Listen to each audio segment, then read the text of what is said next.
उड़िया बाबा जी महाराज ब्रह्म बोध संपन्न महापुरुष हैं। एक शिष्य के द्वारा अपराध हुआ, कोई बुलाया और कहा आपके द्वारा अपराध हुआ, बहुत निज अंग सेवी थे। बोले जी महाराज जी गलती हो गई।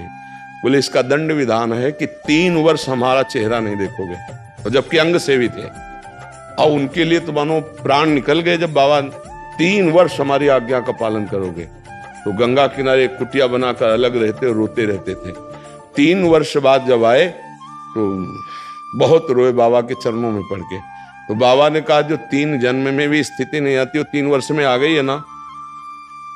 3 जन्म में भी जो स्थिति नहीं आती वो आ गई। अर्थात ब्रह्माकार वृत्ति, विरह में ब्रह्म स्वरूप गुरुदेव का चिंतन, तो वृत्ति ब्रह्माकार। कई दिन भोजन नहीं करते विरह में। तो एक वहां बड़े सिद्ध महापुरुष थे, उन्होंने सोचा ऐसा कौन महापुरुष है।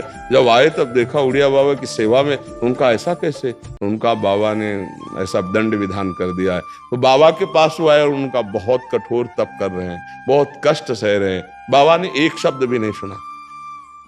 बहुत ही निरपेक्ष होकर के उनसे कहा कि आप इस विषय में कोई संभाषण नहीं करेंगे। अब इतने बड़े महापुरुष का व्यवहार तो आपको लगेगा बड़ा कठोर।